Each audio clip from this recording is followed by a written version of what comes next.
Survivor fans? Welcome to the Reality After Show with me, Matt Bischoff from Survivor Caramoan, and Bobby Goodsby in the house. Basically, our intro video, Bobby, is completely irrelevant. There's no Jonny Fairplay. There's no Wayne. Dan and Alex haven't been on the podcast all season because they do the challenge stuff. Jonny is in North Carolina at a viewing party with Zane Knight, which I saw on social media. Jonny was with Zane Knight, so he showed up. I'm taking my words back. I said he's not showing up, but he did. And Wayne Memmott is at a Bob Weir from the Grateful Dead symphony, some sort of Grateful Dead-ish event. So Wayne is not here. But look, I am here, Bobby. Last week, there was an amazing episode, the auction episode. Yeah. And I feel like this episode had a lot to live up to after such great episodes we've had. And you and I kind of briefly spoke before we went live, but what a fucking episode this was tonight, dude. Yeah. Honestly, I was talking to you, Matt. First off, I'm just happy to be here. Happy to talk Survivor with you. We love those guys. We wish them all the best. Hopefully they're having a good time. Hopefully Johnny's having a good time, but we're going to kill it here. Yeah. It's just you and me. Let's just have a good time and talk about this. But as far as this episode, man, when it started out, I was really worried that it was going to be a lackluster episode where it was just going to be everyone against Saul. And we weren't going to get any gameplay. It was just going to be Genevieve kind of running the show here, making her pick, saying a name that she wants to go after, and then taking them out with everyone in the majority alliance. Man, was I wrong. Thank God Sam came in and made things turn. We'll get to it, but what an episode. Yeah, I mean, Sierra is gone. Sam's number one. Sierra, obviously, like everyone this season, Bobby, the thing I love is I am a huge Survivor fan. I love the game. I respect the game. So when people actually get voted out and are devastated about their outcome, I don't love that they're devastated because I feel for them. But I love that we have such passionate players here that you should be devastated if you go home. Yeah. On my season, Fans versus Favorites 2, there were people that made it deep into the game that they weren't even Survivor fans. It didn't mean the same thing. So when I got voted out, it was devastating, dude. And for some other people, it wasn't. So the fact that this season we have true fans, but I feel that we're seeing gameplay and not necessarily just bland podcast listening GameBot nerds.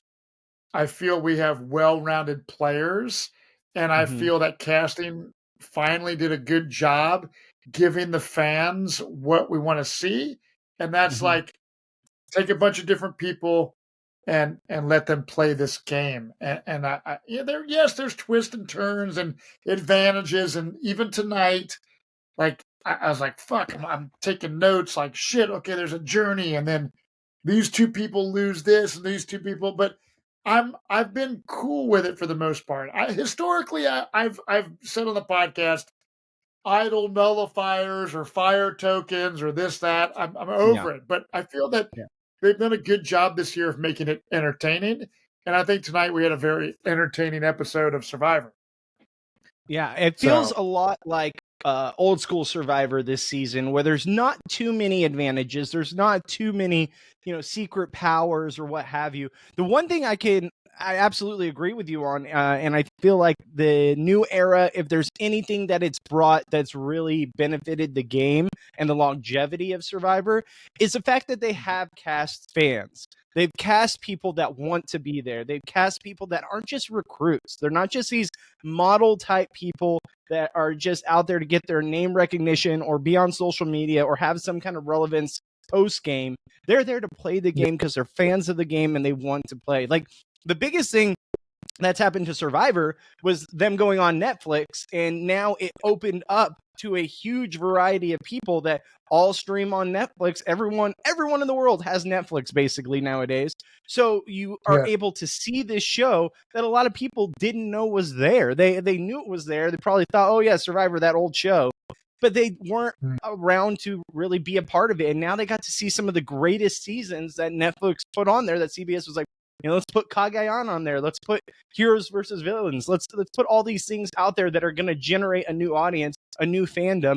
And that's what we're getting with this cast and with the casting of basically the new era. Now, there have been duds. There's always going to be duds. Duds are going to happen no matter what show you're on.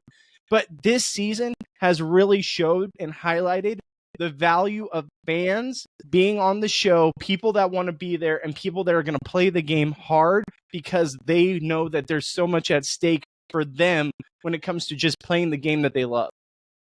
Yeah, and I mean, honestly, like when we went from 39 days to the 26-day format, I was like, oh man, I don't know if I like this. But when we had Boston Rob on the show, we're speaking about how they're making a TV show. This is a business, right? So, like, able to cut costs in production and still deliver a good season of Survivor. That's kind of what's happening. They realized they could do that. And with that comes a very sped up gameplay pace. And that's why we see even tonight on tonight's episode where leading up to Tribal Council, they know the sun's coming down. They don't have a lot of time to strategize. And it was complete chaos. So I think that having the shorter game is different in the new era because you really don't have those days off where you're like, just like, oh, this is a free day at camp to just do whatever. So look, Sierra is gone. It's night 15. And Sam comes back to camp. It's nighttime, and he's thanking everyone for keeping him in the game. So I'm sure he's bummed that his number one, him and Sierra were like, I know in her exit interviews, I don't think her boyfriend was probably too happy with her and Sam's relationship on the island. I didn't really dive too deep into those interviews, but yeah, Sam, I'm sure, is bummed, and Sam is like, look,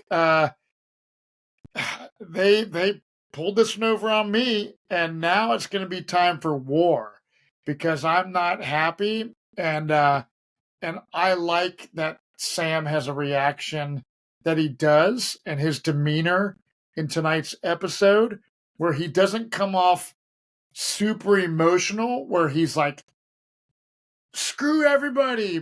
He says on camera in a confessional, look, I'm going to play it easy, and then down the road, I'm going to get revenge. And I think being able to separate your mind and your heart and be methodical in your gameplay is key. And I think Sam's kind of aware of that, where some other players would get so caught up in the emotions of it all that they wouldn't be able to stand it like that, right? Yeah. Sam did exactly what you're supposed to do. You need to go in, and for future players out there, people listening to this podcast that maybe will play one day or maybe be a part of this game one day, when you get blindsided and one of your close allies goes home, the worst interaction you can have, and we've seen it time and time again, is go in freaking out on people, screaming, yelling, causing a scene, because then it's just giving them fuel to the fire that they made the right choice and that you should probably be next. Like, there's no reason to go in hooting and hollering and throwing things around. What Sam did was just, you know what, great move, guys. You guys did exactly what I probably would have done. I'm completely understand where you're coming from. I see what's going on, and thank you for not letting me go. Like, thank you for giving me a chance to continue to play this game with you, and I'm willing to work with anyone. I'm a free agent. That's how you need to be. And you look at the reaction Saul had. Saul was like, I can work with this. This is someone I can work with. If you're going to react like that and be completely cool about it and understanding and willing to, understand it's just a game, I can work with you. That's how you build future, alliances and be able to play the game long term. And look, Sam survived this episode. He could have easily gone home this episode. They could have made this all a steamroll against Sam and have him go right back out the door, just like Sierra did. And no, he survived. He even had a chance to make a play on the game. He could have honestly shaken up this game so much, and he still didn't get the target on his back when he, let the cat out of the bag about Saul. Like, that's how I you know. play the game. Yeah, great. And a thing we see here where Rachel is saying, look, she's talking about last tribal, where she was like, I played my shot in the dark and I wanted to see and we talked about this in the podcast. I knew this is what happened, but she's admitting it. She is so smart in the moment because everyone says when you're watching on TV, oh, I would do things this way or that way or whatever. But until you're out there playing, starving, you're not getting very good sleep. You know, you're playing this crazy game on national television, right? And so things were a lot different. And so the fact that she was able to like, I'm playing the shot in the dark just to feel the room and feel the vibe in the room. And she's like, okay, I don't feel a bad thought, so I'm not going to play my idol or whatever. I think that was brilliant. And quite frankly, dude, there's so many great players this season that I love. I love Teeny. I love Genevieve. I hope Gabe goes home. I don't think Kyle has a chance in hell of winning, but Rachel. I think Rachel has a huge shot of winning this game if she makes it far. Somehow she is lucked out in these situations, but right now Rachel's name is not on the chopping block. You have Kyle, who is in an immunity beast, right? Uh, I think Gabe's dangerous. I think there's a lot of people that are going to get voted out before Rachel. So if Rachel can make it to the end of this game, dude, I think Rachel can pitch. Look, I made it through so many tough times, and I'm here at the end, and I can win this game. I think she has a great shot of winning the game, and that's why I love this season because there's such great players. I honestly have been telling my wife this for a long time. When they introduced the shot in the dark, I had always said, if you have an idol, there is no reason to, when you think you need to use the idol, to not play the shot in the dark. If it doesn't hit, boom, then you play the idol. I haven't understood for the life of me why no one has done this in a long time. Like, there's the whole time that this has been a twist where no one has ever thought to play shot in the dark. If it hits, great, you get to save your idol for another round and you're saved for 2 rounds. Or if it doesn't hit, okay, it didn't hit. Here you go, Jeff. I'm going to hand you this now. That's what I've always thought. Now, she played it a way that I hadn't thought of, and I think this is amazing gameplay on her part to use the shot in the dark, then sit there and look around and see people's reactions to you using the shot in the dark and to see exactly what their emotions are when you did that, and then use that to read whether or not you need to play the idol. Now, that I thought that was genius. I didn't even think of that ever when I was thinking about this. I just always thought use shot in the dark and then immediately use idol if it doesn't work. 2 shots. Yeah, but I think it just shows how dangerous Rachel is as a player. I think she's like thinking on another level that, like, obviously, like a person like Kyle or Sue, who I like Sue, but no one's thinking on that level. Now, Genevieve, I think, is, but like a player like Saul or even Sam, I think Gabe has awareness of game to do something like that potentially. But man, she's killing it, dude. And she still has an idol. I know, dude. Does anyone, Bobby, know that she's got the idol? No one knows she has the idol. She got it from the back of the camp. Yeah. Oh yeah, on the tarp thing. Yeah. So even better that no one fucking knows she has the idol, dude. Yeah. I mean, that's killer. Yeah. So so she knew that, obviously something wasn't going down. She didn't have to play her idol. So Rachel's door is wide open for relationship building and future alliances. Then we have a confessional from Andy. He's trying to do damage control with Sam. And I know we kind of rag on Andy, and shout out to Andy's mom and Andy. When the game first started, I was like, oh my God, this Andy guy, what is he doing? He's wanting kind of to get respect from people because he's cutting coconuts and doing this stuff, and he's not getting the respect he feels like he deserves. And it's like a woe is me type character. Then we see last week the whole Superman coming out of Andy. I am liking Andy. I think Andy being on this season when I look back 5 years from now on season 47, and I think about the season, Andy's going to be one of the people that I think about the most in this season. I like Andy. He keeps growing on me every episode. Now, do I think that he's the most strategic or a player that I think can win? No. However, season 47 is very special because Andy is a part of this. And I feel that that is the great thing that casting has done, bringing people like Andy to our television. What's your thoughts on Andy right now? I just want to say this, Andy and Andy's mom, if you're listening, Andy, I love you. You are fantastic TV. I absolutely love everything that you've brought to this season. And honestly, for a lot of other people who maybe have had maybe a little bit better gameplay at times, you have brought a lot to this season that those people could never bring or haven't brought yet. And I completely agree with you. I think that when we look back at this season 5, 10, 15 years from now, I feel like the three people will remember: the winner, Andy, and Rome. Outside of that, I think everyone else is going to be someone that you're like, oh yeah, I forgot they were on that season. And it's no slight on them. I just think that these two, Rome and Andy, were the powerhouse people that brought it for this season in their different ways. I'm not saying for gameplay or for social reasons or anything like that. They brought it as in, these are very entertaining TV characters for their own reasons. And then you're always going to remember the winner. So outside of that, I want to say there are times Andy in his confessionals, I'm like, man, this guy has really got a good head on his shoulders. He's thinking clearly. He's making a lot of sense.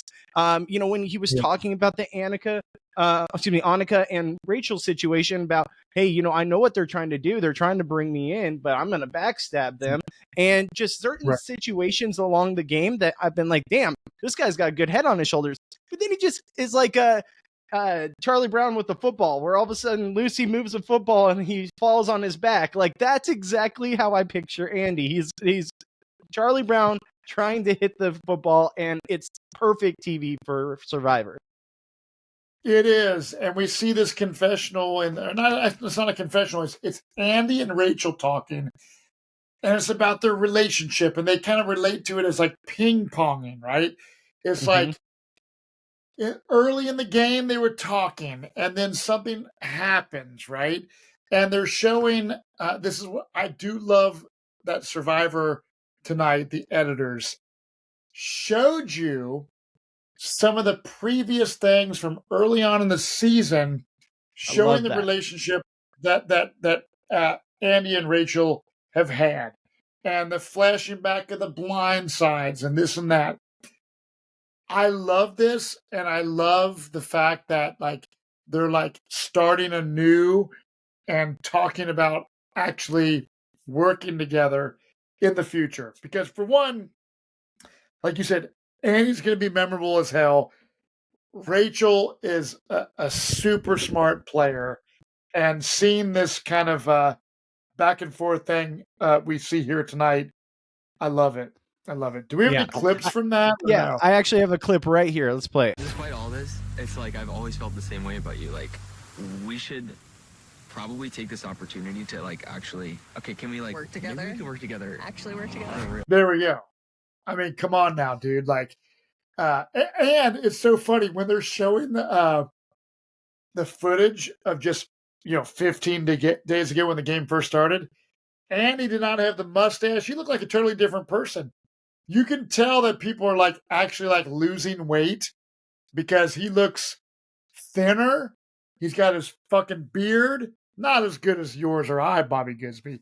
But you see how Island has changed them. But I love this. I love kind of what they did in the editing here, and it's just making the viewer at home kind of like, you know what, Andy, I really do dig you, dude. Right? Yeah. So it's cool. So after that, we go to commercial break. Come back from that. Teeny, Sam, and Saul are talking. They're trying to do damage control. Sam is kind of going along with what they're saying. And then we see in his confessionals where he's like, look, I'm going to seek revenge later. And then we see this clip where Saul, he's talking about wanting to get out Gabe. Now, I think Gabe, who obviously is another kind of big player that I think is, for a little bit, will be memorable. I think Gabe is a dangerous player, and I think Gabe is going to have a tough time going far into the game because people are going to realize like how good of a player he is, and he's going to be on people's chopping block. Where do you stand with Gabe right now, Bobby? Yeah, he's 100% the person on Tuku that when anyone goes from Tuku, outside of maybe Kyle because of the challenge threat, Gabe's right there with them. So eventually, Genevieve and, they're all going to have to go on against this Tuku alliance because they're got the numbers. They're going to be too strong. And eventually Tuku can just, destroy everyone, take out Lavo, take out the Yellow Tribe, all of them, if they don't be careful and at least start to go after a Tuku member. I think him or Kyle, and if Kyle wins immunity, I think Gabe's the next one gone. I think they know he's the head of the snake. He's the one who has the most alliances within that tribe. And he's kind of running the show. And he's not even being secretive about it. He's blatant, hey, I'm running the show here. This is what we're doing. And I think at times, he thinks he has a hand on the pulse of everything. I think he thinks he knows exactly what's going on. But I think there's a lot of smart, especially the women, a lot of smart women on this show that are behind the scenes pulling the strings and letting Gabe think that he's running the show.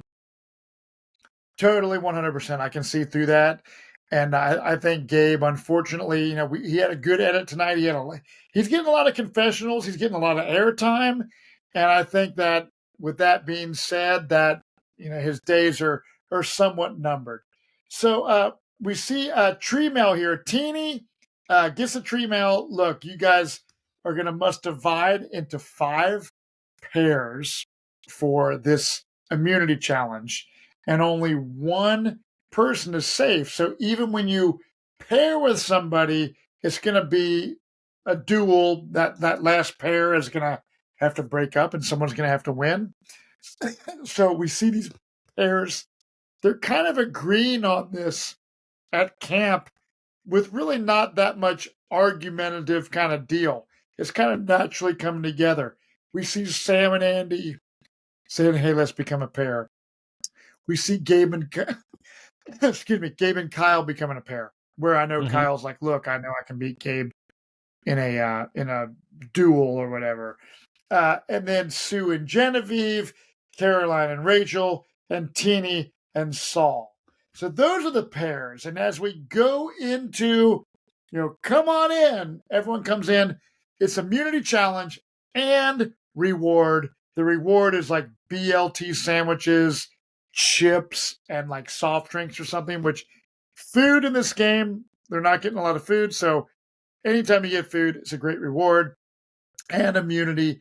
I want to talk about the immunity necklace for a minute. I'm sitting here, like, as I'm watching, anytime anyone gets the immunity necklace where it says bat, I'm not a fan of the bat immunity necklace personally. It's awkward to me. I like that it's different, but and I know it's like not really like a big deal. People are like, I don't really care what the necklace looks like, but I'm not a fan of the bat immunity necklace. Are you? I just think it kind of seems to always fit them weird. It feels like it's weighed down on one side, and I don't know why it's bugging me symmetrically. Like, I've never been one to be picky about those kinds of things, but it seems like every week it just seems to like go one way or the other and like kind of feel like it looks awkward. I think the design is cool. Don't get me wrong. I have no problem with them changing it up and trying something different. Totally get that. Yeah. Symmetrically, it bothers me. That's all I have to say. I know there's something about it, and even when, like, later on the necklace like falls off. Yes, it's like, I just don't think it's like that. Not the most ideal necklace. It's more like a chest plate than a necklace, right? Yeah. And so whatever. But I guess there's something I get it. I think about that too. So on the the deal is the four, like, so two pairs, like the last four standing in this challenge, get to go to the reward. The first losers are gonna like lose their vote and then have to go on some journey and do something there's like a lot of stuff going on to regain their vote. And there's winners and all this stuff. So a lot of stuff going on. So I had to like just kind of figure out what is going on here again. Like, wow, okay. But it adds a dynamic into the game when you do have some people at a reward, some people are at camp, and you don't know who's gonna be those people. And that can like really add a whole new element of strategy and gameplay talk when you don't really have all the pieces to the puzzle of how the vote's going to go. So I like that Survivor is changing things up in such a way that it's keeping these players on their toes. Yeah. And it's not just just a super easy decision, easy way of thinking. You don't know who's going to not have their vote, right? And that's a huge part of it, dude. If someone that you really are expecting to have a vote ends up losing the vote, then your whole plan has changed. So yeah, I'm cool with how this goes down. Yeah. So let me explain yeah, go ahead. Go ahead. No. I was just continue. I was just saying I kind of have a different view. I don't think we need back-to-back weeks of people losing their vote. Where I want to see people be able to play the game. Now, they can go on a journey and do that and separate them that way, no problem. I totally get that. But they really had no choice where no matter what, someone or multiple people were going to lose their votes. They weren't aware, and I want people to be able to have a voice in the game. The whole losing the vote thing, I get what they're doing as a production standpoint to kind of change it up, make sure that, it's not a lopsided or a one-sided vote. They want it so that, now this changes things. Now we have a chance here. I understand that. Yes. On the journey, you could do something to give someone that's in that bottom position, because generally speaking, if you're someone that goes out early in a competition and now you have to go on a journey, now it doesn't always work out this way, but usually those people are people that are probably not having a great game anyways. Like there's times where you could, be further in the competition and win immunity, but you were on the bottom. Absolutely. But I feel like the majority of the time we see the people that go out early in these competitions are people that weren't strong in competitions. And generally that means they're sometimes not on the top of the pecking or at the top of the food chain when it comes to gameplay. So we saw Rachel, Sam, Caroline, who's an exception, and who was the last one that I'm forgetting? Andy. I mean, you got the entire Yellow Tribe going to this thing. Like, you can make an argument that they're all in need of some kind of help. I would have rather them get a lifeline than be there to hopefully not lose their vote. That's all I'm going to say. Yeah. No, I totally understand that, dude. It's Jonny Fairplay, reality TV icon, Survivor Hall of Famer, and I'm talking today about Work Money. Work Money is a non-profit organization that focuses on lowering costs and raising incomes for all Americans to make American life more affordable and American families more economically secure. They provide products, services, perks, benefits, tips, and tools to help members improve their financial lives. It's time to level up and make more money in this economy. We're talking getting rich. Now, this sweepstakes is giving away $50,000. You can use this to pay your rent, your mortgage. Imagine what you can do with all the money that you'll save. Now, this is put on by Work Money, and this site has all these sick benefits, and it's free. Go sign up right now and get more rich. Now, listen, you can change your life. Now, what would you do if you didn't have to pay your rent or mortgage for a year? Listen, sign up right now for free. Link is available right here in the show notes. Check them out. Personally, I'd get more pinball machines. I'm Jonny Fairplay. I wouldn't lie about that. It's work money. More money. So this challenge, Johnny always laughs about, over something, under something, and a puzzle. Well, this is not really like your typical puzzle. You basically have to like go underneath this like really like cage thing, and you're climbing in the sand, which kind of gives you like a little claustrophobia as a viewer. Like, oh, I was like talking to my wife, like, I don't know if I'd like this too much. Like, it's kind of crazy. It's almost like you're underwater, but there's no water involved. Yeah. You have to go underneath this cage deal and grab basically a puzzle piece, but it's toward the staircase that you're going to eventually have to build.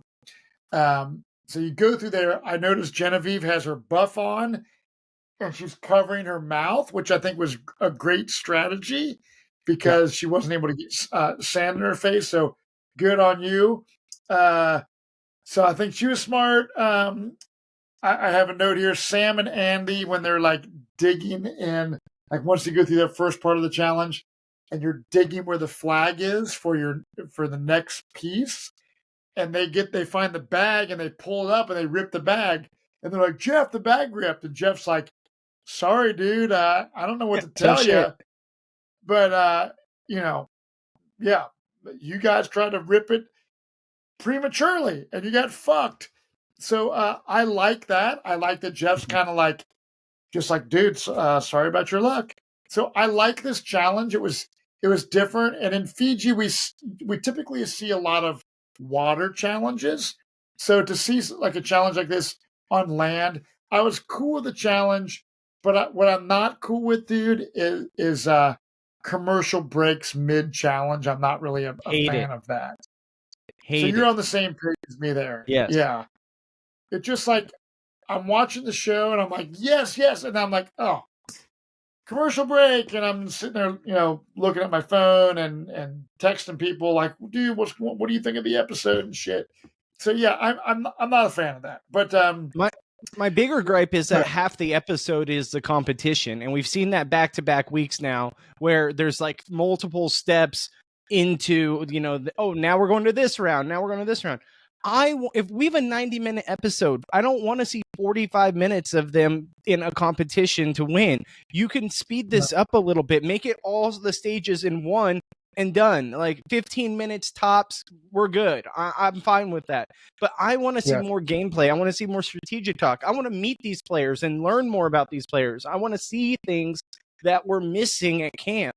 I don't want 40 or 30, 40 minutes, whatever it may be, of competition. Maybe I'm in the minority here. I'd rather see more gameplay. No, you're not in the minority, I don't think.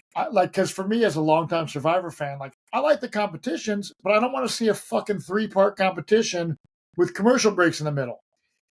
Make a cool competition, have a clear winner, move on. But these multi-stage things, I have in mind. I hate the commercial breaks. I do like the ladder building challenge. Yes. And I think Genevieve was really killing it in their strategy until they weren't killing it, because the puzzle and the ladder today was like the ultimate kind of regulator on what goes on the challenge. I mean, you see someone like Sam, who is eliminated, him and Andy are eliminated, which I know we see later on. He was extremely bummed. He really wanted to win this. But, Sue kind of took forever going across the balance beam. Teeny was dominating. Saul was struggling a bit. At the end of the day, when the contest is over, or the competition, whatever, challenge, everyone kind of hugs it out. And I don't know if you've watched Australian Survivor or if any of our listeners watch Australian Survivor. The camaraderie and the congratulatory hugs that happen among competitors tonight reminds me of a lot of Australian Survivor. Yeah. And I think it's cool because I do think that you can give mad props to your competitors and your allies and your enemies, congratulate them, and then go right back into gameplay. But yeah, there's a lot of kumbaya stuff going on here. But the last part of this challenge, though, I want to touch on. This was brutal. So you have to you're on a wall. You're having to put your feet on these little footholds and stand there. And there's 4 different sections. And we see everyone is kind of doing really kick-ass. We're not seeing issues where people are dropping right off the bat. We're not seeing the Brandon or whatever his name was can't climb a ladder situation. These people are not giving up. They're fighting till the death. And the final 4 here of watching the end of this challenge, I love it. Teeny Falls, we see it's basically a battle between Gabe and Kyle, where we saw earlier in the episode where Kyle says, I'm cool with being with Gabe on a pair because when it comes down to me versus Kyle or me versus Gabe, I can win. But unfortunately, Kyle, you're too tall, your feet are too big. Gabe pulls it out. Did you see this coming, Bobby? I mean, I thought for sure that Kyle was going to win. Like when we got Kyle down to the final 2, I'm like, oh, here we go again. Here it comes. Kyle's going to pull it out again and save himself. Ooh, maybe Gabe's going to be going home this week. We'll see. And then boom, Kyle falls and there's Gabe. And I was shocked. I want to say too, my friends, so I've notoriously walked on my tippy toes since I was a kid. Like it's just something I've always done. I got made fun of in high school for it and stuff. I can't control it. I don't even realize I do it. I don't care. But, I'm a grown man now. I really don't care about it. But my friends give me the hardest time. They're like, this is your competition. If you were ever to play, there's no way you lose at this. I'm like, no, trust me. There's no way I would do well in this competition because it's not the ball of your feet that you're on your toes or anything that you have to do on the top of your toes. You are literally hanging by the side of your foot, and I feel like that would just kill me. But I mean, who knows? Maybe one day I'll play Survivor and I'll be able to test that theory out and see if years and years and years of walking my tippy toes actually gains me something in life. So this is so. Do you still, as an adult, like today, right now, walk on your tippy toes? I do it, and I don't even realize I do it. It's there's times I definitely don't do it. I walk normal, but like I remember as a kid being teased, calling me Tippy and all that stuff, and like just a lot of like shitty kid stuff growing up. As an adult, I make fun of myself for it because I don't even realize I do it. I don't know if I had small shoes when I was younger and like it messed up the way I walk. I have no idea what caused it. The theory is it's because I have tight Achilles, and that's why my Achilles are tighter than normal. So it's natural for me to want to walk on my tippy toes more than walk on my heel toe. Heel toe. I have to literally think about it if I'm walking and trying to walk normal. Like I have to conceive, okay, heel toe. Otherwise, I don't even realize I do it. That's crazy because there's a kid in my neighborhood who I've seen as a little kid, and I would always just see him playing in the yard by me, and he would always be like just walking on his toes, and in my mind I'm thinking, fuck man, like that kid's gonna like grow up and his feet are gonna be jacked because he still walks on his tippy. So I guess it's a thing, dude. Not. I thought, what the hell is going on? But now Bobby Goodsby is telling me in 2024 you're a grown ass man with a child and a wife walking on your damn tippy toes. We need to film you with tippy toe feet and then like superimpose them fucking high heels on your ass, dude. Because you don't want to see my toes. Trust me. No, I will say this. I definitely am not egregious about it like I was when I was younger. Like I'm definitely more cognizant of it, and I definitely think that over time I've gotten better about how I walk. But even people at work, they'll be like, "Oh yeah, you walking on your tippy toes again." I'm like, "Oh, am I? I didn't even realize it." I don't care. At this point, I'm 35 years old. It doesn't bother me. I'm gonna walk the way I walk, and guess what? You can either like it or hate it, and I don't give a shit. But that's just me, and that makes me. Hey, I got a wife, so that's all that matters. But she wasn't bothered by it. So that's all that matters. Oh yeah, but yeah. There you go. At the end of the day, it is what it is. I just find it funny with this competition because every time I see this competition, it instantly reminds me of all my friends being like, "This is your comp." Dude, I love it. I love it. And that's why I love Steel, though. Dude, I love the fact that like you and your friends are like discussing this kind of like this is the beauty of Survivor and Survivor fandom and watching challenges and watching the TV and saying, I could do that, or oh God, because I walk on my tippy toes, this or that would happen. So I love it. So Gabe wins, and Gabe does some sort of tribal dance. Don't we have a clip of this, Bobby, that we can check out? Let me pull that up. All right. Can I hit a dance for the people back at home? Please do.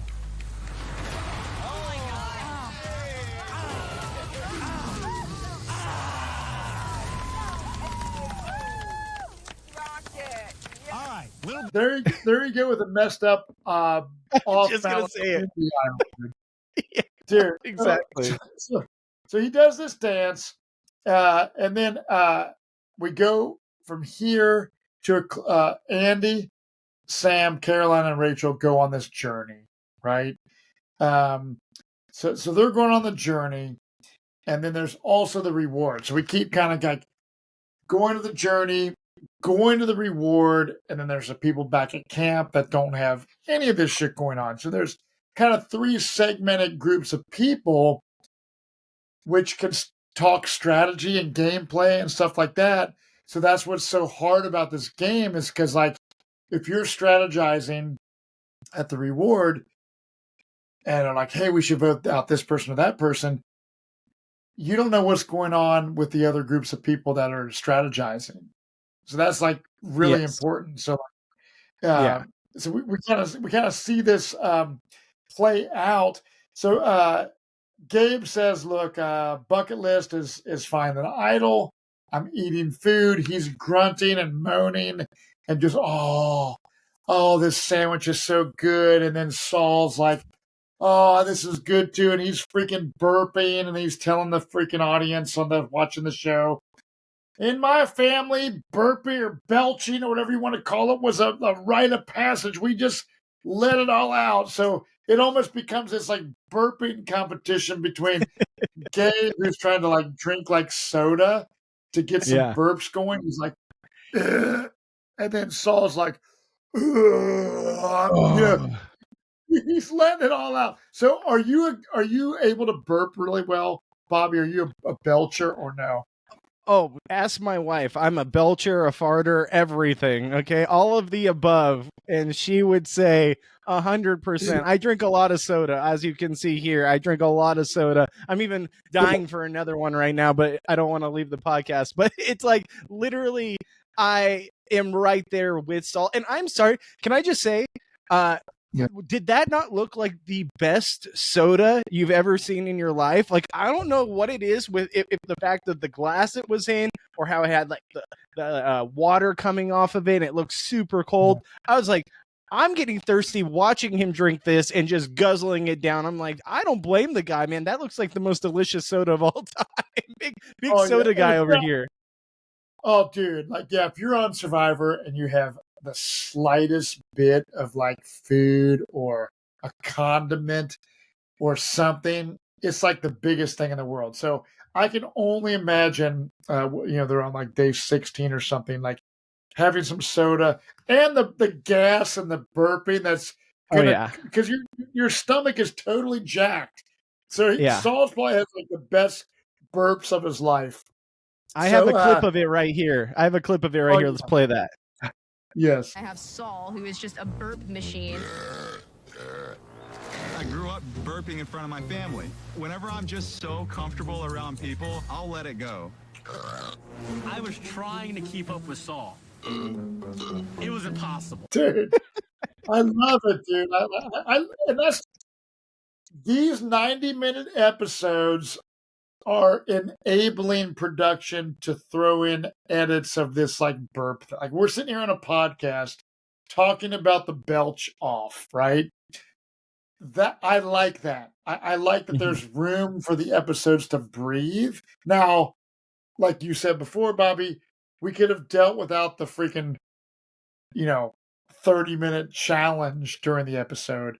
But I do like the belch off and the stuff that went down here. That stuff I'm fine with. That stuff I'm totally okay with. Like I want stuff like that where you get to know the people and see them as people. Like, well, there's a bunch of characters on this show that we really don't know much about. Like, give us that more than 30 minutes of challenge. Totally. So Saul does not want Sam out here, but as long as it's not him, he's kind of good. We see a lot of this. As long as it's not me, kind of thing. Kyle, here's what I think is funny. We see the scene of Kyle saying, "I don't think Genevieve is a very good thinker or whatever he says, a very good player," and then we basically see Sue and Genevieve talking about who they think should go home. So like this proves that Kyle, I like you, dude. You're entertaining. You're like a Keith Nail kind of player. But and you can win a lot of challenges, but there's no strategic kind of bone in his body, right? Versus these other players like Genevieve and Sue are sitting here talking through things, and Genevieve and Sue are both like talking about getting rid of Saul. So I know we see later on that it's like the Genevieve show in her confessionals about Saul, but we see Sue also saying, "Hey, we should vote out Saul." So do you think it was like both their ideas to go for Saul, or do you think it was like mostly Genevieve? Can you kind of give me some insight on that? In my opinion, it came across as Genevieve trying to get an opinion into Sue's head that made sense to where Sue felt like, you know what, you're right. I want to go after Saul. And it felt like it was directed. Now, we didn't get to see the full grasp of the conversation. Another reason why we should have more of the conversations rather than the challenge. But I actually have a clip of it right here. Let me pull that up for us. Sue is not going to be the person to be like, "Hey, everybody, it's Saul tonight." We could do a big blindside on Saul. It would have to be a total blindside because he's so clever. I've had a bee in my bonnet since Malabo Beach. So you could see right there, Genevieve has had it out for Saul this entire game ever since he wanted to go after Rome and she was tied to Rome. That's 100% where her head's been out the entire game. So you can see in that conversation, it's clear as day. Now they don't fully give us a grasp of it, and I think there's a reason for that possibly. But we see that Sue's the one coming out and saying, "You know what? I think we should go after Saul here. I think Saul should be the play." And then she's like, "Well, Genevieve's like, we've got to do it the right way. We got to make it work." Coming across as, "You're telling me what you want to do, and you're right. I think we should do that too. But we got to be careful where you're the one relaying this information, but I'm the one who put that in your head." It's masterful gameplay. But the fact that the show isn't showing us that that kind of confessional where, hey, I'm putting this in Sue's head and this is why, makes me feel like Genevieve, although playing a great game and looking like one of the top competitors, might not be a person that gets to the end. That's how I take it. Yeah, damn it, she's my winner pick, and I'm usually totally wrong, but no, I hear what you're saying, because my wife was like, "Well, wait a minute. Genevieve acts like this her plan to get out Saul, but Sue is the one that said it. Like, wasn't Sue?" And I was like, I think so. Like, so it was kind of like real confusing because they both kind of, it's like, who really was it? But look, Genevieve early on in the season was getting zero airtime. I'm digging her confessionals. I hope she goes far. I love you, Genevieve. So I want to talk about this journey right now. So we see a confessional of Sam crying because he really wanted to have that feeling of winning immunity, which he obviously didn't, because now he's going on this journey, potentially losing a vote. But I like this journey because we have the four going on the journey, and they go under this really beautiful, like a rock cliff overhang kind of deal, and they have to stack. It's almost like a house of cards that they all have to participate. It's like you're putting one card down, a second card, a third card, and then you're moving up the tower. So the person that, if they put it on the tower and it falls, that's who loses their vote and loses the deal. So I like this. I think it was like very entertaining to watch as a viewer. And you see Rachel at one time putting on like the impossible piece, and then she gets it, and then it keeps going tall, and then Caroline obviously, it's at that point when it gets to a certain height, it's like the luck of the draw, like it's probably going to fall. So Caroline gets the demise of losing her vote, and if Jonny was here doing the podcast, he's like, "Who's Caroline again?" Because she really hasn't had the greatest of edits, but I don't mind her. She's who knows how she's gonna place, but I do like this this challenge. Did you enjoy it, Bobby? Yeah, it was cool. It was like reverse Jenga, it was a cool little thing. I would definitely say it's not something I necessarily need to see again, but I didn't hate it. Yes. Now, the thing about Caroline that I thought she did really well, and I commend her on, is as soon as she lost, she's like, okay, I lost my vote. Congratulations, guys. Was really cool about it and be like, yeah, that's me. I'm done. And then immediately went into, so this is who I was thinking. I don't have a vote. What do you guys think? And it's got to be Kyle, right? Like, immediately throwing out her opinion on these people, even though she doesn't have a vote and has no say in who goes home, putting it out there in their heads. Hey, we're still going Kyle though, right? Like, that's the plan. I thought that was really good gameplay. If you're going to go out, just at least go out saying, hey, but I can't vote now, but this is still the plan, right? I thought that was good gameplay. I do too. I love this, and I love this whole segment between, when Caroline comes back, says, I lost my vote. Genevieve, she needs to, kind of talk to Gabe about voting Saul. And then she tells Gabe that Saul and Teeny were talking about voting Gabe. This puts paranoia in Gabe's mind. So this is great gameplay by Genevieve. Genevieve is going to everybody to kind of pitch this plan. But, Kyle, he's like, look, I lost immunity. It could be me, but look, it's like the Sandra Diaz twine. It's like the anyone but me philosophy, right? That's where Kyle is at. Kyle, like I said, I don't think he has any chance of winning. I think he can win immunity challenges. I don't think he can win the game, even though I like Kyle in this season.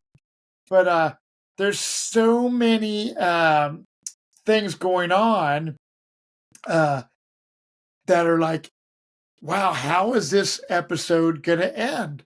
Genevieve, we have, Genevieve and Sue talking about stuff. We have Kyle paranoid because he now does not have immunity. We have Saul who finds out his name is on the chopping block. So there's just so much going on, and the way they edited things, that it wasn't so obvious to me as a viewer. And I was like, oh my God, like what is going to happen going into tribal council? Like were you under the impression, like when you're watching this, are you like, okay, this is a blatant Saul's going home? Or were you kind of like, man, maybe it could be somebody else? Okay, a couple things there. One, I thought from the beginning we were seeing a Saul steamroll. And then once we saw this scene, I'll show this scene that I want to play for it because it's probably my favorite scene of the entire episode. Let me show that real quick. It's time to blow this thing up. This is the most important conversation we're gonna have this way because you're going home tonight. So shut up. Let's go. Are you serious? I just found out 2 seconds ago. Removed. Rachel. I want to just say that I didn't get the part before that because I had to keep it under 15 seconds, but where Rachel, basically Sam guesses it and Rachel's like, but don't say anything. Don't blow up my game.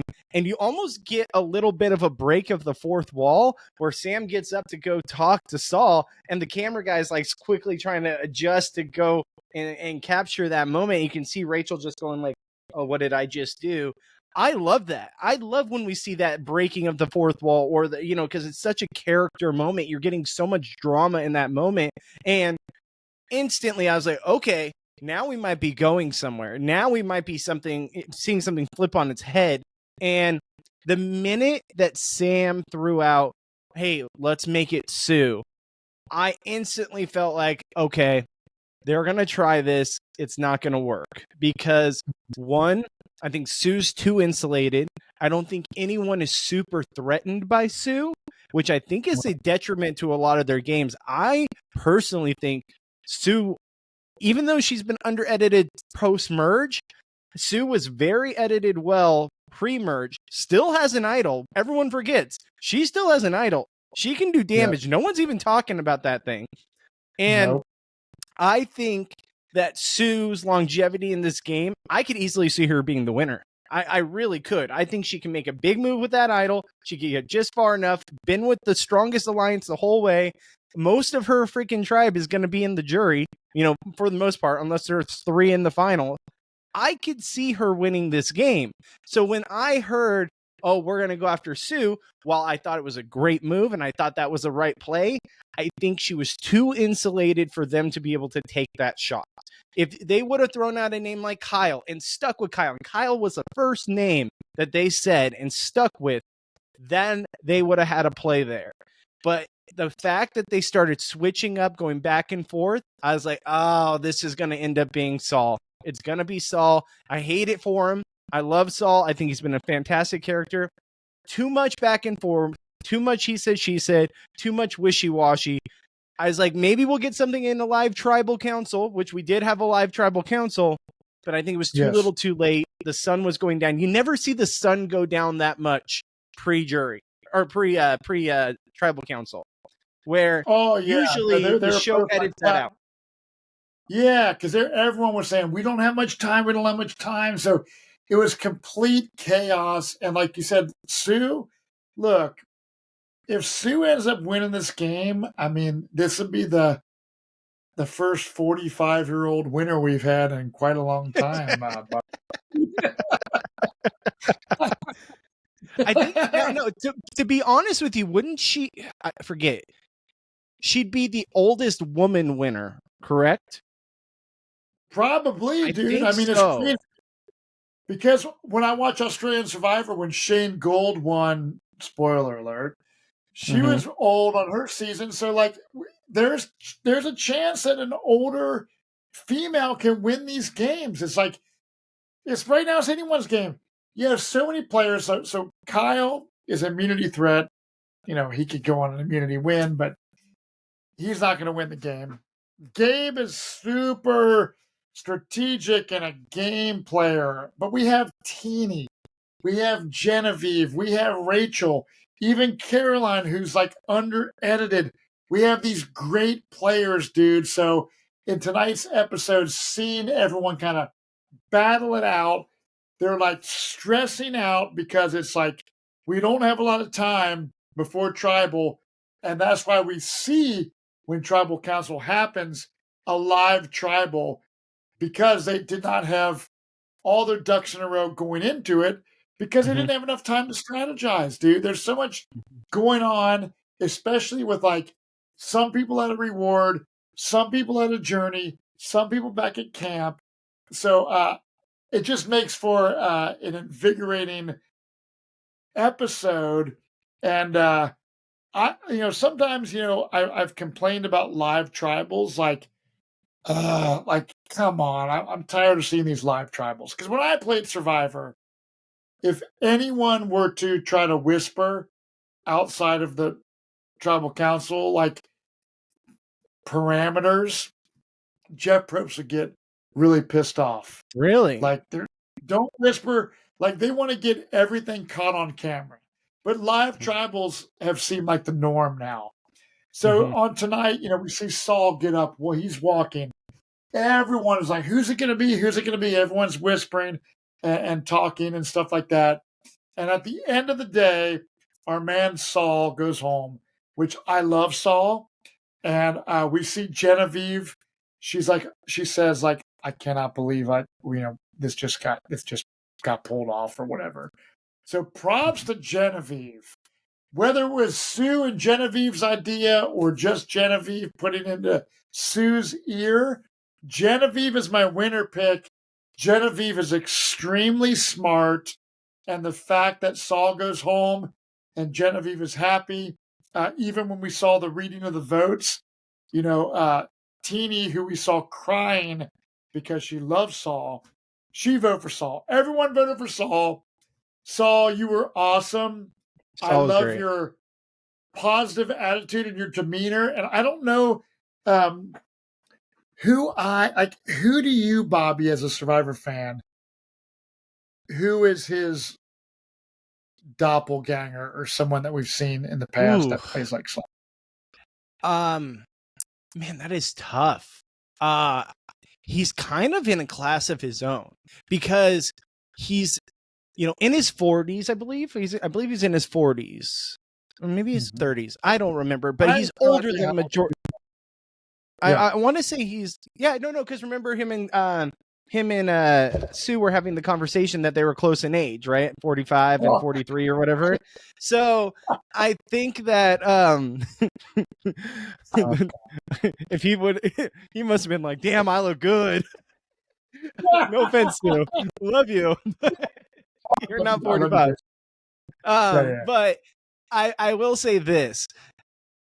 He's an older player for a cast, especially in the new era. He's an older player for a cast in the new era.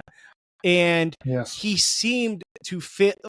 I will say this. Okay, this is kind of going off the rails. He reminds me socially of a Derek from Big Brother 16. I don't know if you're a Big Brother guy, but Derek Levasseur from Big Brother 16, one of the all-time great Big Brother players. He won the whole thing. I'm not saying he's on the same strategic level. That's not what I'm getting at.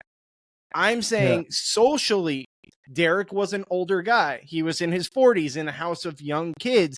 He wore clothes to make himself present younger. He was a cop. And he wasn't telling anyone he was a cop. And he would wear a beanie and wear a jacket, with his hat backwards and whatever. He was trying to look like a younger person. The special glasses that he didn't even need, but he wore them to look younger. And it worked. And he got in with all these younger players and ended up dominating the game and won the whole game. Sorry, spoiler alert for Big Brother 16. But I will say this, that kind of came across to me when it comes to Saul socially, where he fit in with these younger kids. He could conversate, and you saw Teeny crying when he was walking out the door because people are just sad that he's gone, and he was such a fun person to be around. He had the one ear piercing, the one cool. I thought that earring was pretty cool too, but he only has one ear pierced. Like, he presented younger than he was and fit in, and that's how I could compare him to. It's kind of off the rails, but yeah. No, I love that, Bobby, and Saul. If you're listening, I chat every day at work. I work with a Korean guy. We went to high school together. We went to grade school together, actually, even. And we always talk about our love for Saul. And Saul, you were a great piece to this awesome cast that is Survivor 47. Bobby Gisby, Genevieve, man, I can't wait to see kind of how things work out moving forward. Sam is still in the game. Such great players that are ready to battle it out. I would hope next week that we have a little bit less twists. I don't need to see a journey. I don't need to see losing votes. Let's just let these players play the game and battle it out to the finish. And if you all are anywhere near the Cincinnati, Ohio area, December 11th, it's a Wednesday, Jonny Fairplay, King George, myself, Wayne Memmott, Roger Bingham is going to be there. We're doing a Survivor viewing party at the Filson in downtown Cincinnati. Go to survivortix.com if you want to get VIP tickets. But if you don't want VIP tickets, it's a free event. There's no excuse. Friends of mine, anyone listening to this podcast in the area, show up at the Filson on December the 11th, and you will get to be treated to a great time, and you'll get to freaking meet Jonny Fairplay, King George, all of us. Bobby Goodsby, this season has been so great. Each and every week, I'm so enthusiastic about not only watching the show, but also podcasting. And this is the first time this season where it's been a Matt Bischoff, Bobby Goodsby podcast. And I love it. I've had such a great time. Jonny has been at a viewing party tonight with Zane Knight. And Wayne was out. And but look, if you love what we do and you want to support the podcast, the best way to do that is to become a patron. Go to realitypatron.com.